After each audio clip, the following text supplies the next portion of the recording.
going to use it anyway. The M8 ban from Claw, though. So, what do you think, Naked? I actually don't think that M8's going to impact Mindfreak too much at all. I do think they run quite a few, sometimes 3 assault rifles on attacks. They're very slow and methodical pushes, but I don't think that's going to worry them too much since the Man of War, there's a bunch of other guns that they can use, and I don't think you want to promote them running at you with submachine guns either. Now, we're only seeing the kinetic armor of all things banned out here in this S&D. What did you think of leaving the active camo? Yeah, them when they're mid-air. Active camo and heatwave are gone out of 90% of S&Ds, but here they are both in this match. Now, I find that a surprise, but I think there's so many other things that they targeted rather than ban and protect. So I don't find it's not a criticism.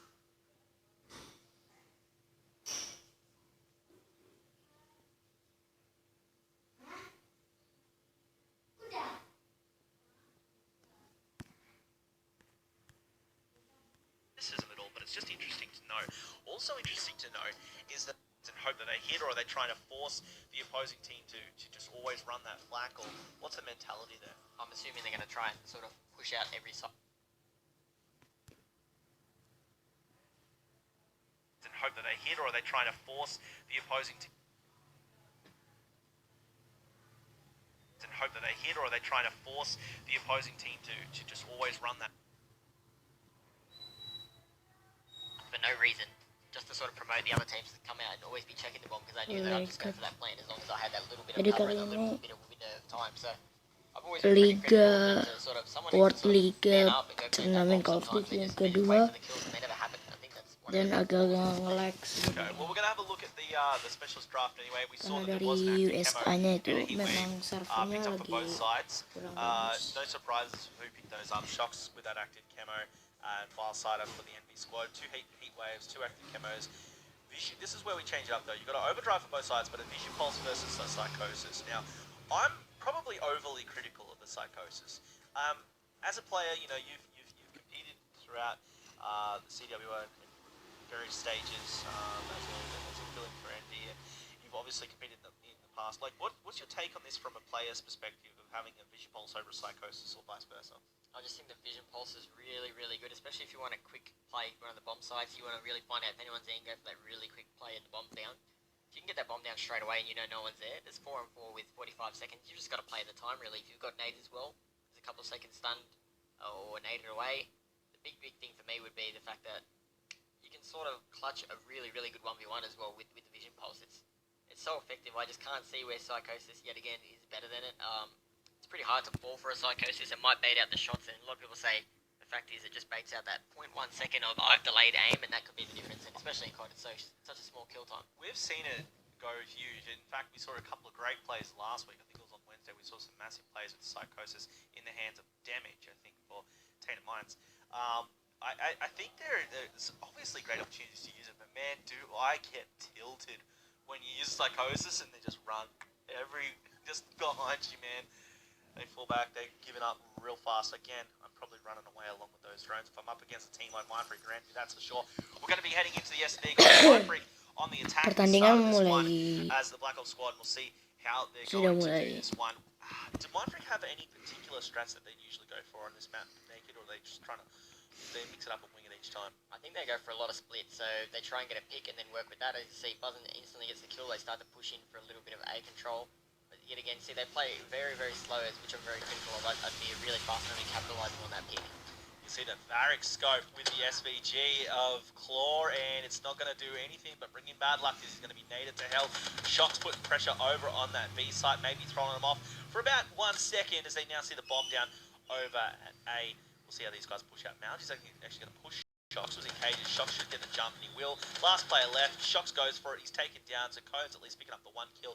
Now in the 1v3 and bomb down, this is like a big ask for Cones. Like, what do you do when you're in this scenario? Do you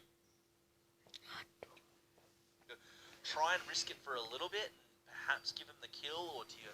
We've seen in a couple scenarios, Naked, where they just don't want to...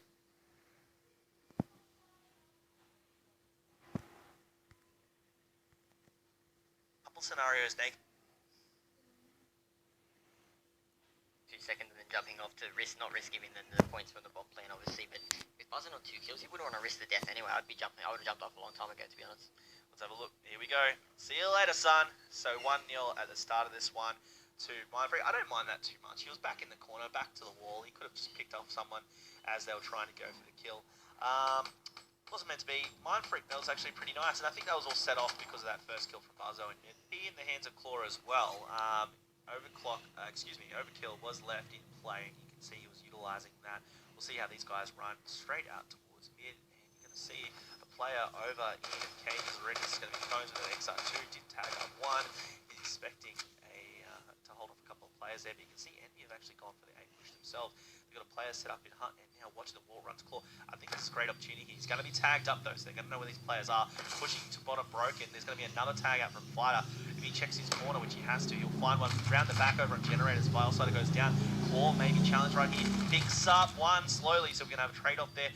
3v3 scenario. Den's going to be wrapping through the back as well along that wall run. Shots out, picks up the kill. That was massive there as well to force the 2v3. He may be taken up from the side. No, Shox has his back.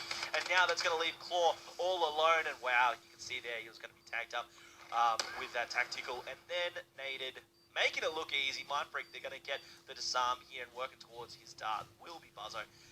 Finishing the round 2-0.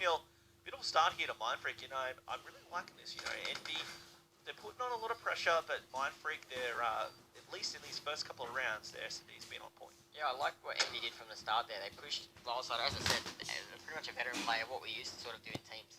You just go and get that bomb down. He didn't even know if anyone was in the palace. He just planted it. He didn't even care. So if I was Envy, then I would have sat back a bit and let Mindfreak come to them. It was a bit of a few aggressive and really odd plays that sort of gave away easy kills, and then it just became the numbers game. We see here at the start of this one how Mindfreak's going to break off. This is the exact same setup. And this is Buzzo getting that first pick. And look, Shox again up on cages. Okay, so there is a player in Hut.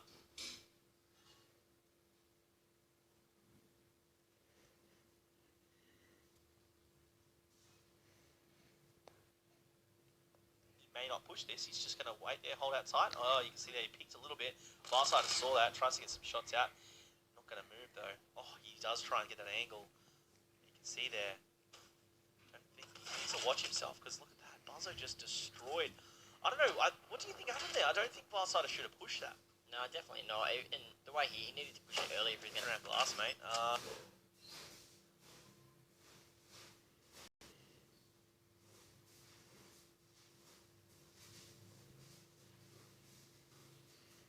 We'll be seeing if he... Oh, there's a player just on the other side. See you later. Shock's going to get you.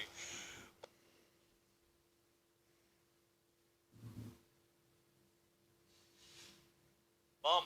Shock sets the trap. Cone springs it, and they tried to attack that round. Not really much to say about it. Subscribe, like, comment, and share this video. Bye guys.